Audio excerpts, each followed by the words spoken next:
All right, so today we are talking about women's hoe phase. And to start the show, I really wanted to read my best friend in the entire world, Rollo Tomasi's article talking about women's reproductive schedules and of mating. And I thought this was such a good article to sum up why women have hoe phases and why at times hoe phases do benefit women. This isn't what I wish to be true. Before I get into it, this isn't what I wish to be true. This is not what I hope to be true. But a lot of women find love during a hoe phase. I got to be honest. I got to be honest here. I've seen it. I'm not prescribing this, but I will tell you the benefits and the cons. All right, so Rollo Tomasi wrote this article in 2011 called The Schedules of Mating. There are methods and social contrivances women have used for centuries to ensure that the best male's genes are selected and secured with the best male provisioning she's capable of attracting. Ideally, the man should exemplify both, but rarely do they exist in the same man, particularly these days. So he's starting off talking about alpha fucks, beta bucks. I'm going to share my screen. Hold on.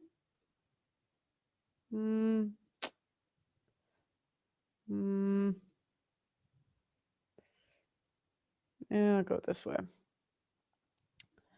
Okay. So, in the interest of achieving her biological imperative and prompted by an innate need for security, the feminine as a whole had to develop social conventions and methodologies to effect this. Men are not only up against a female genetic imperative, but also centuries-long feminine social conventions established and adapted from a time long before human beings could accurately determine genetic origins. I've detailed in many prior threads that mate selection is psychobiological function that the millennia of evolution has hardwired into both sexes. So internalized and socialized is the process into our collective psyches that we rarely recognize we're subject to these motivators, even when we continually repeat the same behaviors manifested by them, such as having a second kid with the alpha fucks bad boy. So it's like, when you see that single mother and she just keeps having kids with these criminals, well, that's the alpha fucks guy. Her biological imperative is to get the best genetics possible for her kids. So saying that we're not subject to conditions we're to conditions we are only vaguely aware of is a bit naive.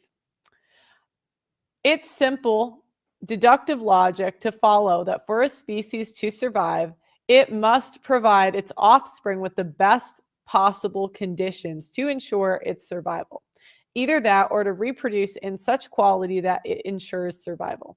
The obvious application of this for women is sharing parental investment with the best possible mate her own genetics allow her to attract, and who can provide long-term security for her and any potential offspring. Thus, women are biologically, physiologically, and sociologically the filters of their own reproduction, whereas men's reproductive methodology is to scatter as much of his genetic material as humanly possible to the widest available quantity of sexually available females. He, of course, has his own criteria for mating, selecting, and determining the best genetic pairing for his reproduction. She's got to be hot. But his criteria is certainly less discriminating than for women, i.e., no one's ugly after 2 a.m.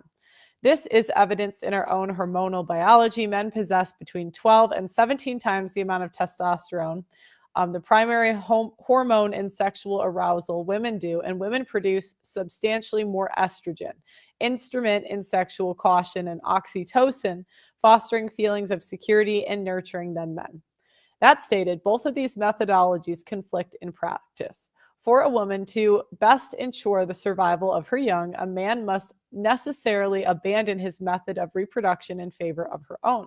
This sets a contradictory imperative for him to pair with a woman who will satisfy his methodology.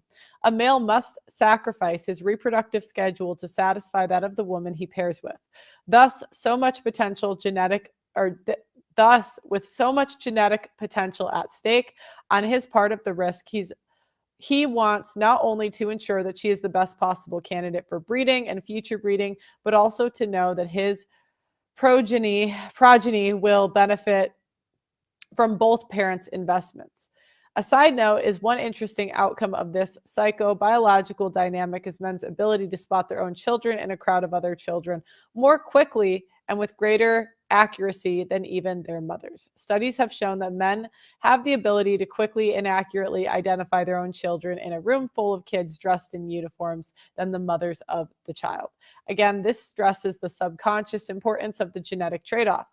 There are rudiments of human sexual selection and reproduction. There are many social, emotional, psychological intricacies that are associated with these fundamentals, but they are underlying motivations and considerations that subconsciously influence sexual selection. Okay, so I'm going to skip to the part where he talks about the genetic material. Oh, actually, no, this part's good too.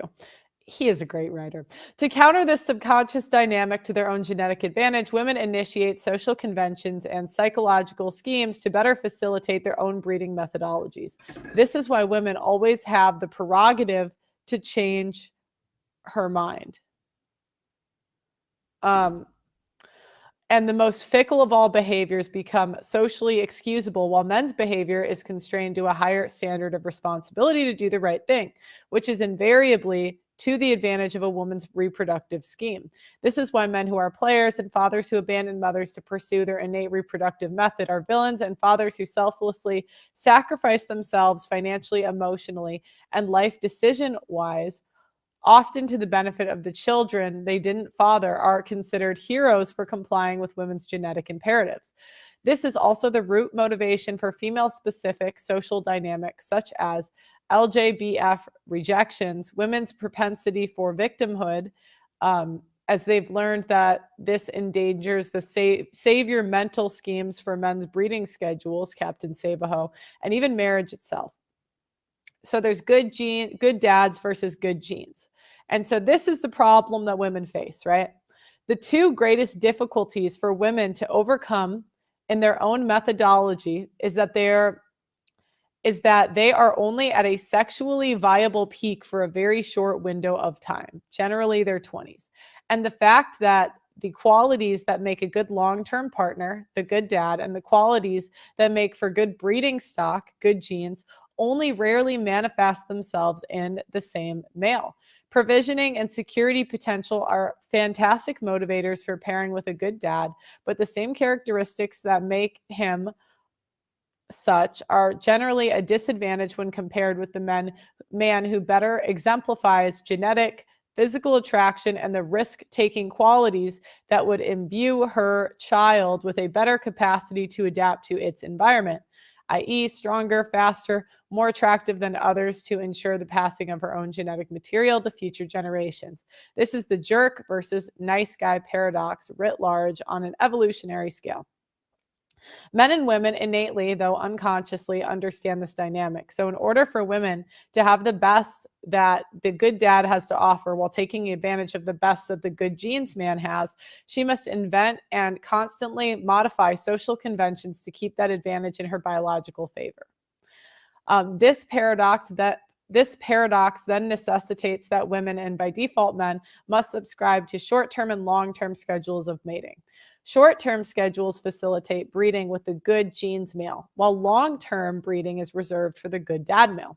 This convention and the psychosocial schemes that accompany it are precisely why women will marry the nice guy, stable, loyal doctor, and still F the pool boy or the cute surfer she met on spring break.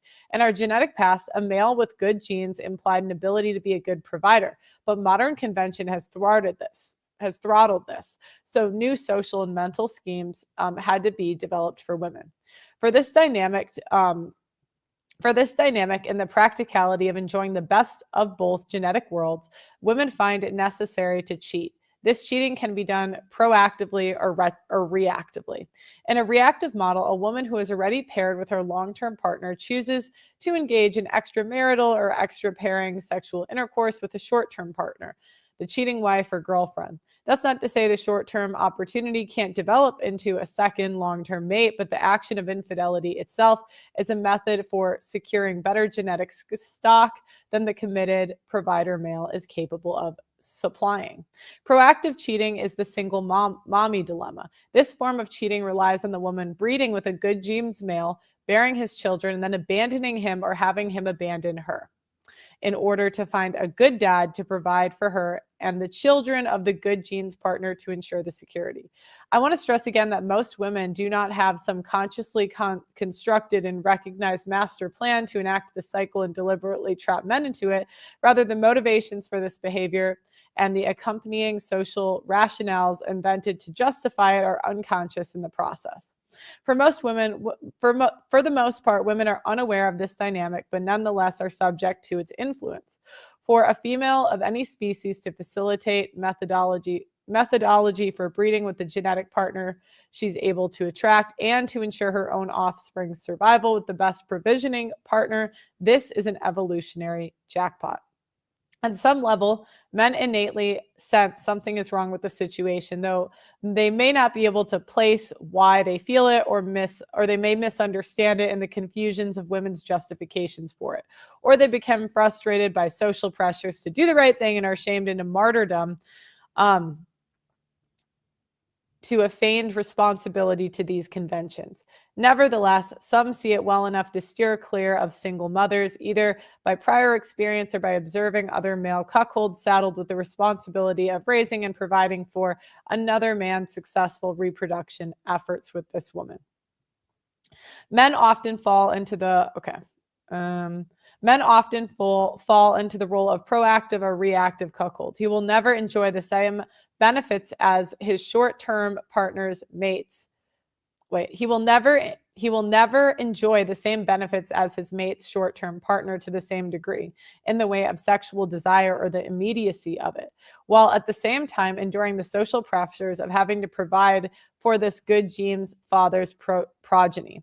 It could be argued that he may contribute minimally to welfare, but on some level, whether it's emotional, physical, financial, or educational, he will contribute some effort for another man's genetic stock in exchange for a limited form of sexuality and intimacy from the mother.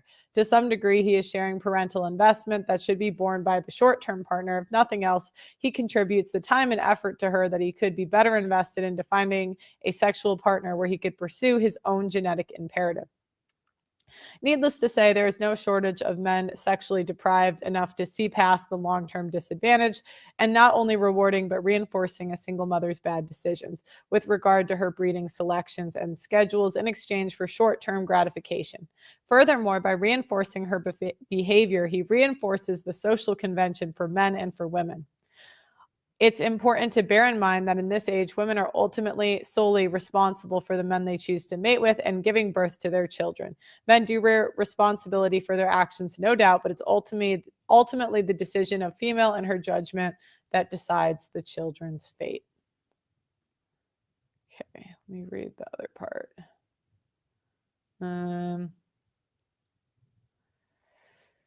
There's one more. How you doing, guys? How you doing? Like the video on your way in. Thank you for being here tonight.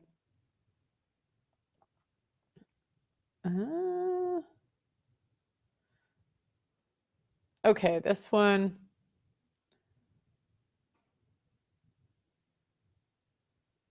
All right, I want to read these articles because I do think they're relevant to the topic today.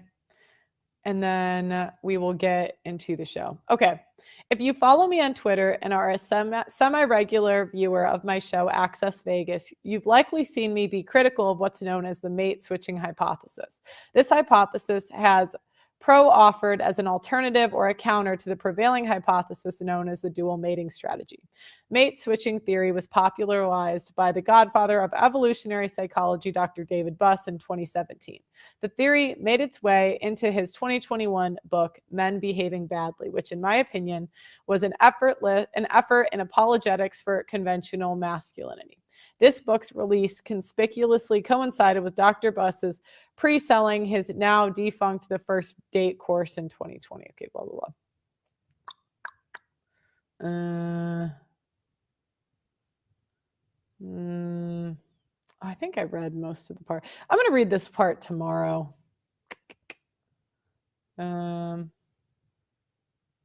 Okay. Welcome to the show. Like the video. So today we are talking about, do modern women have to have hoe phases to win? Now, before we get into the show, I need to clarify what winning is for women. Winning this is not what I wish it to be.